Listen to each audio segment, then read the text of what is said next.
Hello everyone, welcome to Apti Plus Academy for Civil Services. This is a video on daily topic-wise news analysis where we cover the news from two important sources, that is the Hindu and Indian Express. इन दोनों newspaper से जो भी important news होगी उसको discuss करेंगे और बहुत ही simple तरीके से एग्जाम के रिलेवेंसी को देखते हुए कंटेंट को समझने की कोशिश करेंगे. So let's get started. So these are the today's topic list. Today is 17th of August. So the first topic is saliva direct test that is approved by FDA, जो हमारी फूड एंड ड्रग एडमिनिस्ट्रेशन है US की, उन्होंने approve किया है saliva direct test को. The second topic is cyber security solution for the SME, जो हमारे स्मॉल मीडियम एंटरप्राइजेज हैं उनके लिए. The third topic is new agriculture infrastructure fund. Although this was there in the news many times, but then also we are looking into some of the important aspects of this news. The fourth topic is RTI and the PM Care Fund, because recently the PM has denied the RTI under the PM Cares Fund, right? So something important point has to be noted in this section. And the last topic is National Digital Healthcare Mission. So Prime Minister during his speech, Independence Day speech, 74th Independence Day speech, he talks about the National Digital Health Mission, which would be further upcoming in India.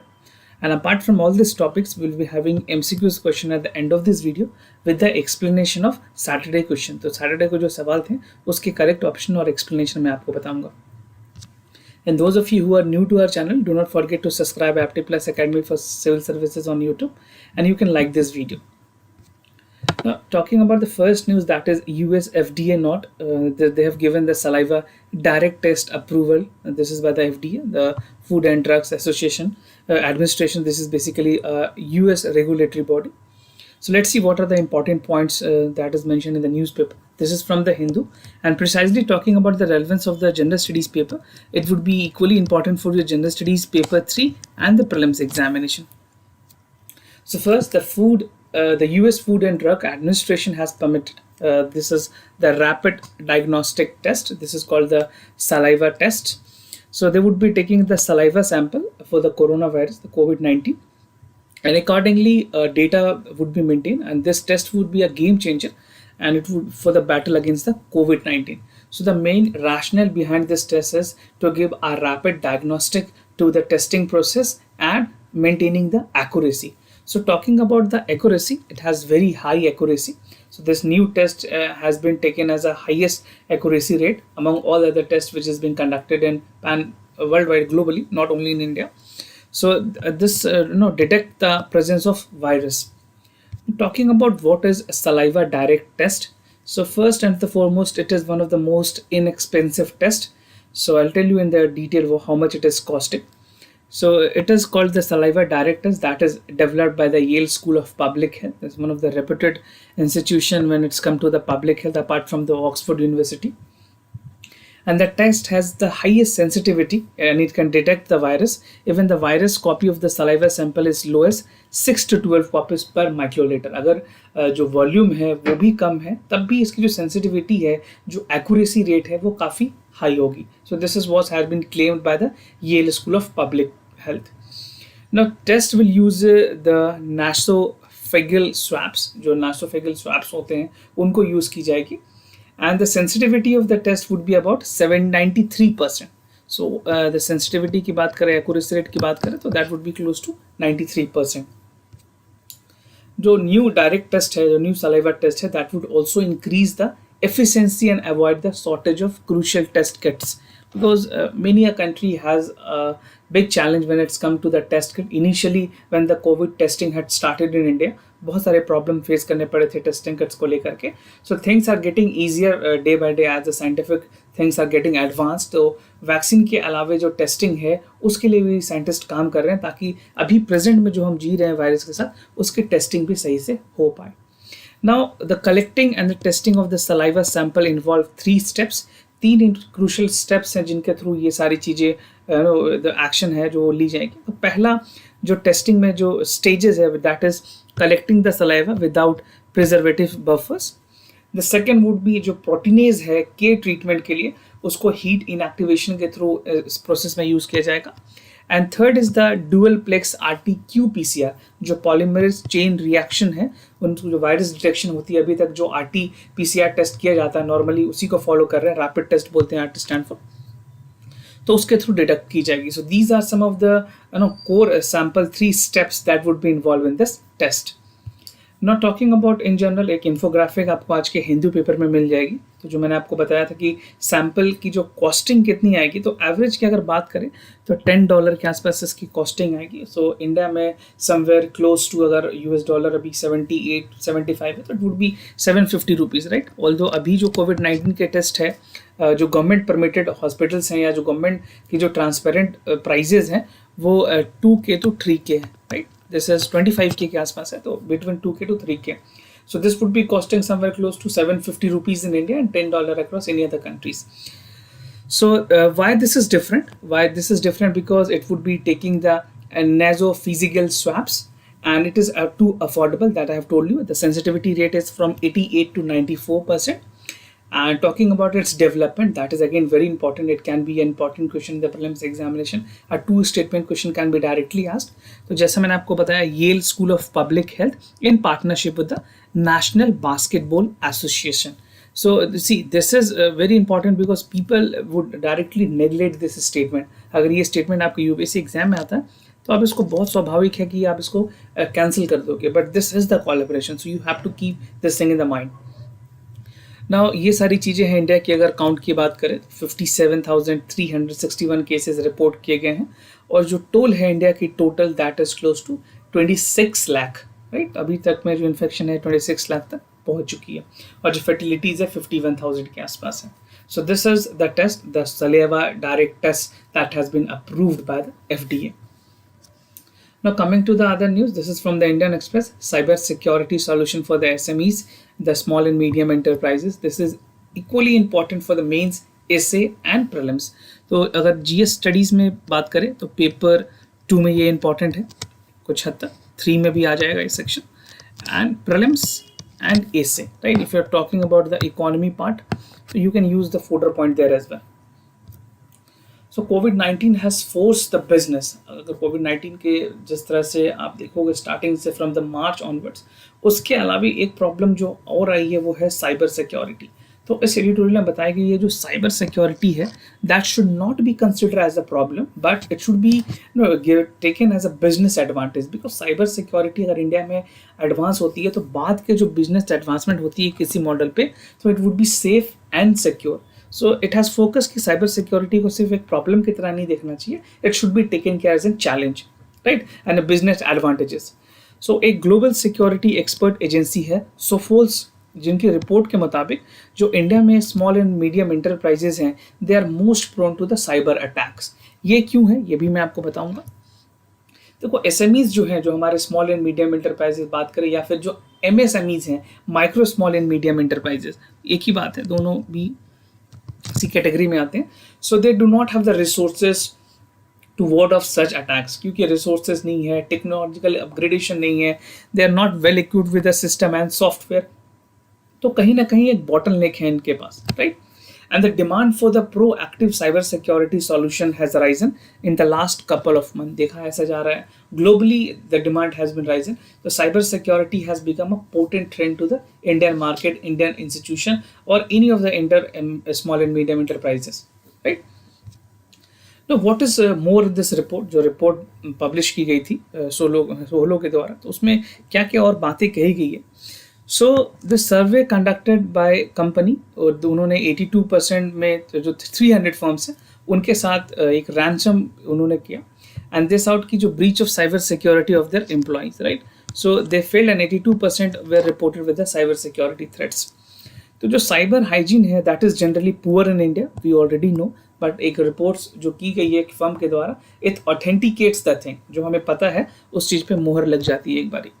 So the pirated technology जिस तरह से है India में, एक बहुत ही बड़ी weakness है हमारे साइबर डिफेंस को लेकर, because most of the software that is being used is pirated, crack version use किए जाते हैं. So that is not very good, और वो कहीं ना कहीं वनरेबल होती है आपके डेटा को लेकर के, and that is prone to the data privacy को कहीं ना कहीं हाथ पहुँचता है उससे. Now, one of the main reason for the rising of the cyber related incident would be that there is increased number of the access points. Access points भी काफ़ी ज़्यादा है. Employee connected to the same office network from the home. So this could be also one of the possible way. जब आपके जो routers connectivity है वो बहुत ज़्यादा हाई एक्सेस पॉइंट्स हो जाती है तो वहाँ पे साइबर सिक्योरिटी का जो थ्रेट है वो बढ़ जाता है. This is according to the report. Everything what we are reading the points this has already been quoted in the report. Proactive cyber security जो solutions है that would gain currency but at the highest cost in the major impediments. और जो हमारे small and medium enterprises हैं among all those sectors which do not have most of the resources to ward off the cyber attack. Like तो ऐसे basically जो reason है जो हमारे SMEs हैं उनको सबसे ज़्यादा ध्यान देने की ज़रूरत है क्योंकि उनके पास ना तो टेक्नोलॉजिकल अपग्रेडेशन है, ना तो टेक्नोलॉजिकल स्किल है, ना तो उनके पास स्टेट ऑफ द आर्ट जो टेक्नोलॉजी होनी चाहिए वो है. तो these people are mostly prone to the cyber attacks. Now the third topic that is New Agriculture Infrastructure Fund. This is the Indian Express. और हमने अपने पहले एडिटोरियल में भी काफ़ी बारी नेशनल एग्रीकल्चर इंफ्रास्ट्रक्चर फंड को डिस्कस किया, बट यहाँ पे कुछ और इम्पॉर्टेंट बातें नाबार्ड के साथ जोड़ करके बताई गई है तो उसको देखेंगे. और न्यू एग्रीकल्चर इंफ्रास्ट्रक्चर फंड की अगर बात करें तो जनरल स्टडीज़ के पेपर 3 जहाँ पे एग्रीकल्चर का टॉपिक स्पेसिफिकली मेंशन है, साथ के साथ प्रीलिम्स में इसी पे direct 2 statement question 3 statement question भी पूछे जा सकते हैं. तो रिसेंटली प्राइम मिनिस्टर ने जो लॉन्च किया था 1 लाख करोड़ रुपीस एलोकेट किए गए थे नेशनल इंफ्रास्ट्रक्चर फंड को, this to be used in the next 4 year. आगे आने वाले 4 सालों के लिए इस फंड को क्रिएट की गई है. और जो नाबार्ड होगी that will be governing and it will initiate in association with the ministry of agriculture and the farm welfare. तो ministry of agriculture farm welfare plus NABARD मिलके इस फंड को that is AIF agriculture infrastructure fund को regulate करेगी. So this point is again very crucial and important. Now this fund would be used to build the post harvest storage. जो हमारी processing facilities हैं, जो farm produce organisations हैं, उनको जो problem, उनके जो बॉटलनेक्स हैं इंफ्रास्ट्रक्चर्स को लेकर के, वो कहीं ना कहीं इस जो फंड जो क्रिएट करने की कोशिश की गई है वो प्रॉब्लम को ख़त्म करने की बात की गई है. तो पोस्ट हार्वेस्ट स्टोरेज, चाहे वो रबी हो, खरीफ क्रॉप हो, जायद हो, इन सारे किसी भी सीजन्स में जो कि पेरिसेबल्स के कैटेगरीज में नहीं आते हैं उनको प्रॉपरली स्टोर किया जाएगा. And the fund can also be availed by the individual entrepreneurs. ऐसे कोई इंडिविजुअल एंटरप्रेन्योर हैं जिन्होंने अपना काम स्टार्ट किया है, they would be also consider under this schemes, right, this fund. And the fund would be use to provide loan concessional rates पे, जो FPOs हैं, फूड जो फार्म प्रोड्यूस ऑर्गेनाइजेशंस हैं उनको, और भी जो अदर एंटरप्रेन्योर्स होंगे, प्राइमरली एग्रीकल्चर क्रेडिट सोसाइटीज़ जो हैं, पैक्स जो हैं, उनको भी इस फंड के थ्रू, बेसिकली जो एग्रीकल्चर इंफ्रास्ट्रक्चर फंड है AIF है, उनके थ्रू लोन जो दिया जाएगा. कुछ इंटरेस्ट सबवेंशन भी गवर्नमेंट ने रखा है 3% के आसपास. तो ये सारी चीज़ें हमने ऑलरेडी पहले भी डिस्कस की हुई है. तो रैशनल की अगर बात करें, क्या रैशनल थी इस फंड के क्रिएशन के पीछे, तो सबसे पहली जो बात है ये एज्यूम किया जा रहा है कि it is already in the large demand की जो स्टोरेज फैसिलिटीज़ हैं इंडिया में, हार्वेस्ट इंफ्रास्ट्रक्चर वो अभी भी पुअर है हमारे पास, और जो ज़रूरतें हैं वो काफ़ी ज़्यादा है, राइट. अपार्ट फ्रॉम FCI और सारी चीज़ों की जो फार्म्स जहाँ पे नहीं है वहाँ पे एक क्रिएशन ऑफ इंफ्रास्ट्रक्चर, एक सोशल, बेसिकली अगर ना लोगों को अगर बात करें इंटरेक्ट करने के लिए, ऐसे लोग जो इंटीरियर में रह रहे हैं, जो बहुत ज़्यादा दूर नहीं जा सकते हैं, तो एक social storage facilities infrastructure wise बहुत ही ज़्यादा ज़रूरी होगी. And the fund is the major step to getting the agri market rights. जो एग्रीकल्चर मार्केट राइट्स हैं वो भी कहीं ना कहीं इससे इंश्योर होगा. And creating the post harvest physical infrastructure as an important change in the legal framework. So the AIF का जो पूरा काम है कि जो गैप है, जो हमारी फिजिकल इंफ्रास्ट्रक्चर की गैप है Tier 3 सिटीज़ में, Tier 2 सिटीज़ में, उसको पूरा किया जा सके, right. So this is the entire rational behind the fund creation. जो AIF का जो पूरा रैशनल है वो यही है. ना प्रीवियस अटेम्प्ट्स भी किए गए सरकार की तरफ से. अगर बात करें, जो सेंट्रल गवर्नमेंट ने कुछ ऑर्डिनेंस लाए थे पहले लीगल फ्रेमवर्क के थ्रू, जहाँ पे एग्री मार्केट को लेकर के रिफॉर्म की बात की गई थी, लिबरलाइजेशन की बात की गई थी.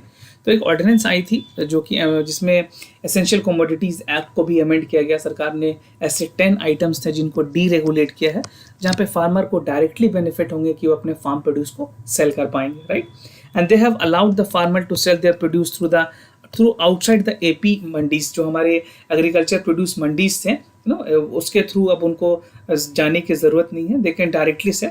This would encourage the farmer contract between the farmer. जो कॉन्ट्रैक्ट फार्मिंग है, फार्मर सपोज करो कि एक फार्मर है और उसके अगर कोई इंडिविजुअल किसी को सेल करना है, so this is the farmer, this is the individual entity, तो इनके बीच में कोई भी नहीं होगा, दे would be directly selling and sharing the profit, right. जो भी जिस प्राइस में भी वो बेचना चाहें डायरेक्ट इंडिविजुअल को बेच सकते हैं। एंड द प्रोसेसर, एक्सपोर्ट्स और रिटेलर्स, इस सारी चीज़ों को इसमें बेनिफिट मिलेगी। नो नाबार्ड की रिस्पॉन्सिबिलिटी भी तय की गई है कि नाबार्ड की क्या रिस्पॉन्सिबिलिटी होगी। सिंस जिस तरह से नाबार्ड रिस्पॉन्सिबिलिटी है, मिनिस्टर ऑफ एग्रीकल्चर के साथ रिस्पॉन्सिबल है AIF के लिए, तो ये जो फंड क्रिएट की गई है उसमें 10,000 मोर FPOs बनाने की बात की गई थी, and it would create a package that would help to realise the outfit of the better prices. तो जब भी ज़्यादा FPOs होंगे तो it would create more package, और कहीं ना कहीं जो फार्मर है उनको इसका बहुत ज़्यादा बेनिफिट होगा। सो FPOs जो है वो एडवांटेज देंगे फार्मर्स को, से 75 to 80% के आसपास जो वैल्यू है of the current market price that can be written by the farmer. और जिस तरह से नाबार्ड की बात करें तो ये इंश्योर करती है कि जो FPOs है उनको पूरी वर्किंग कैपिटल मिले, जो इंटरेस्ट रेट है 4 to 7% के आसपास। तो फार्मर के लिए इतने में लोन स्टोरेज फर्टिलिटी अवेल करना, it is not enough for the farmers to get. तो इसके अलावे इस परसेंट पे उनको जो मिल रही है उसके अलावा ज़रूरी है कि लार्ज चंक्स में जो लोन है, जो माइक्रो फाइनेंशियल इंस्टीट्यूशंस हैं, उनमें भी रेट कम किए जाएँ। अभी आप प्रेजेंटली देखोगे तो 18 to 22% के आसपास जो माइक्रो फाइनेंशियल इंस्टीट्यूशंस हैं वो 18 to 22% लेते हैं स्टोरेज चार्जेस पे FPOs के साथ। तो ये कहीं ना कहीं रिड्यूस करने की ज़रूरत है, और जब AIF के थ्रू जब फिजिकल इंफ्रास्ट्रक्चर बन जाएगी तो ये रेट ऑलरेडी कम हो जाएंगे, और जो फार्मर्स हैं उनकी जो प्रॉफिट है जो वो इधर दे रहे हैं वो उनको खुद के लिए ज़्यादा सेव कर पाएंगे, right. So this is something the entire rational and the aim behind the AFAZ। No conclusion की अगर बात करें तो जो हमारी नेशनल एग्रीकल्चर इंफ्रास्ट्रक्चर फंड है is a major step forward, जहाँ पे policy maker must have the stable position in the, और जो गवर्नमेंट एजेंसीज हैं, चाहे वो फूड FCI की बात करें, national agriculture cooperative market federation NAFED है, और STC है, स्टेट ट्रेडिंग कॉरपोरेशंस हैं, इन सारे लोगों को अपनी पार्टिसिपेशन बढ़ानी पड़ेगी एग्री फ्यूचर मार्केट्स की तरफ, ताकि फार्मर को बेनिफिट हो सके इनके फिनेंसेस से, और जो इन्वेस्टमेंट होगी वो अल्टीमेटली नेशन डेवलपिंग में और फार्मर को ही हेल्प करेगी। And this is how China has depend their agriculture future markets. China ने भी इसी तर्ज पे ही काम किया है, एंड आज आप देख सकते हो चाइना की जो एग्रीकल्चर मार्केट है वो काफ़ी हद तक हाई है, बहुत ही सस्टेनेबल है वहाँ के फार्मर्स के लिए। So finally, government has provided a policy which is more stable and market friendly. But again, India में जो सबसे बड़ी चैलेंज है वो आपको पता ही है इम्प्लीमेंटेशन की लेकर के है। तो देखना होगा सरकार किस तरह से इसको इम्प्लीमेंट करती है, और जो दूसरी सबसे बड़ी चीज़ है वो है टाइम। तो कितने टाइमलाइन में इसको इम्प्लीमेंट किया जाएगा, that would be again very crucial. Now the other topic is RTI and the PM care fund. ये आपको आज के हिंदू में मिल जाएगी, नेशनल पेज पे है ये। तो PMO ने RTI के रिगार्डिंग जो प्लीज सीख की गई थी बेसिकली PM केयर फंड को लेकर उसको रिजेक्ट किया है। तो पॉलिटी रिलेटेड जो भी सेक्शंस हैं उस पर करंट अफेयर में ये प्रीलिम्स में सवाल पूछे जा सकते हैं। तो प्राइम मिनिस्टर ऑफिस ने डिक्लाइन कर दिया था राइट टू इन्फॉर्मेशन की जो रिक्वेस्ट आई थी PM केयर फंड को लेकर के, और उन्होंने जो ग्राउंड दिया था कि it is providing that it would disproportionately divert the resources of the office, right. तो ये एक रीज़न साइड की गई है, सेक्शन 7 ऑफ RTI एक्ट है, वो मैं आपको आगे बताऊंगा इसके बारे में। तो सबसे पहले कि किन्होंने फाइल किया था इस RTI को, लोकेश बत्रा हैं, is a senior comrade, naval officer रह चुके हैं एंड एक्टिव RTI एक्टिविस्ट हैं। इन्होंने फाइल किया था, उन्होंने एप्लीकेशन लगाई PM केयर्स को और प्राइम मिनिस्टर ऑफिस को, नेशनल रिलीफ फंड को, बट जो उनको रिपोर्ट दिए गए हैं उसमें कुछ बातें अहम कही गई हैं। जो रिस्पॉन्स आया PMO की तरफ से, तो जो रिस्पॉन्ड आया उन्होंने कहा कि जो इन्फॉर्मेशन आउट की गई is not maintain in the office in the compiled form, कि कंपाइल्ड फॉर्म में हमारे पास कोई भी इन्फॉर्मेशन नहीं है, इज़ अ सेग्रीगेटेड फॉर्मेट। और PMO सेट की जो कलेक्शन और कंपाइलेशन है that would be disproportionally divert the resources of the office in the efficient discharge of the normal functioning, right. और उन्होंने कहा कि जो section 7(9) of the RTI act है उसका वायलेशन होगा। तो ये दोनों के बारे में आपको मैं बताऊंगा कि सेक्शन 7(9) है क्या, जो RTI की जो कुछ प्रोविजंस हैं उसमें ये बताया जाता है ऑन अदर हैंड कि any information shall ordinary be provided in the form of in which it shout it is useless to be used disproportionately, divert the resources from the public authority that would be detrimental and safe preservation of the record in the question। तो ये already mention है उसके provision में section 7(9), जहाँ पे कोई भी ऐसी बातें डिस्क्लोज करने से मना की गई है पब्लिक ऑथोरिटी, जो कि डिक्रिमेंटल हो सकती है पब्लिक अथॉरिटी ऑफिस के लिए और एक डिसप्रपोर्शनेट डाइवर्ट कर सकती है रिसोर्सेज को। तो this is the reason that has been cited section 7(9), और ये मेंस के लिए बहुत ही ज़्यादा इंपॉर्टेंट है, मेंस एग्जामिनेशन के लिए भी बहुत ज़्यादा इंपॉर्टेंट है। Now it is section 8(1) which lists that the various valid reason for the exemption under the act which allow the denial of the information। तो ये दो provisions हैं जिसका सहारा लेकर के गवर्नमेंट ने साइट किया and they have denied the RTE applications. The plea has been rejected. Now the other topic is National Digital Health Mission, NDHM, right? This is again very important. Prime minister की जो 74th independence day की speech थे उसमें ये सारी बातें जोर दे करके कही गई है कि किस तरह से एक नया डिजिटलाइजेशन किया जाएगा हेल्थ सेक्टर को लेकर के, जो मेडिकल रिकॉर्ड्स हैं। तो during 74th independence day speech prime minister ने ये चीज़ों को हाईलाइट किया है कि there is a need for national digital health mission, right. यहाँ पे एक बातें और बताई गई है कि जिस तरह से मॉर्बिडिटी बढ़ रही है, कोमॉर्बिडिटीज़ जो लोगों की बढ़ी है, बेसिकली कोमॉर्बिडिटीज होती है कि एक डिजीज से आपके दूसरी डिजीज के चांसेस बढ़ते हैं। सब आपको अगर मान लो स्नीजिंग है उससे फिर कफिंग हो सकती है, कफिंग से फीवर हो सकती है। So these are the some of the thing that is called comorbidities. तो जब इंडिया में जिस तरह से कोमॉर्बिडिटीज हाई है, तो जो Indian they are mostly prone to the disease in the past 15 years. ये basically this is what the prime minister has also cited. तो जो कोमॉर्बिडिटीज़ है they are the main cause of the mortality in the कोविड-19 cases, क्योंकि जो immunity high होनी चाहिए वो इम्यूनिटी इस तरह के लोगों में जहाँ पे कोमॉर्बिडिटीज़ हाई होती हैं उनकी इम्यूनिटी ऑलरेडी लो हो जाती है and they are unable to fight with the कोविड-19 वायरस इन्फेक्शंस, राइट। तो बात करें गवर्नमेंट क्या प्लान कर रही है। गवर्नमेंट का प्लान है कि एक रिपोजिटरी बनाई जाएगी मेडिकल इन्फॉर्मेशन को लेकर के, जो डॉक्टर्स के लिए मदद करेगी और पेशेंट्स के जितने भी रिकॉर्ड्स होंगे मेडिकल हिस्ट्री को उनको कंपाइल करके एक रिपोजिटरी बनाई जाएगी।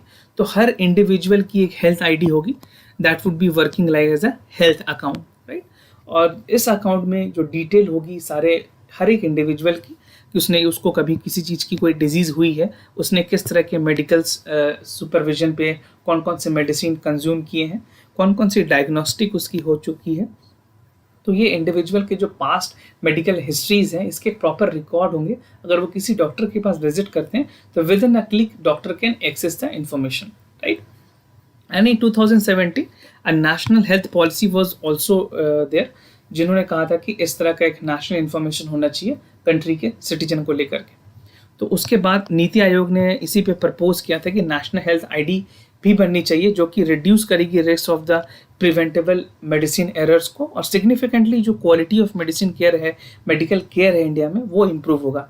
फॉरेन कंट्रीज़ में चाहे वो यूनाइटेड स्टेट्स हो, चाइना हो, फ्रांस हो, ये सारे कंट्रीज़ में ऑलरेडी इस तरह से चीज़ें चल रही हैं।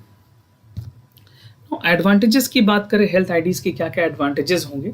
सो first it will allow the patients to virtually share their files with the hospital and the doctor, they don't need to carry their documentation, क्योंकि कई बार ऐसे पेशेंट्स है मान लो जिनकी लंबे टाइम तक इलाज चल रही है, तो they need to carry all the documents, right. So it would be very helpful कि उनके जो रिकॉर्ड्स हैं वो मेंटेन किए जाएंगे वर्चुअली।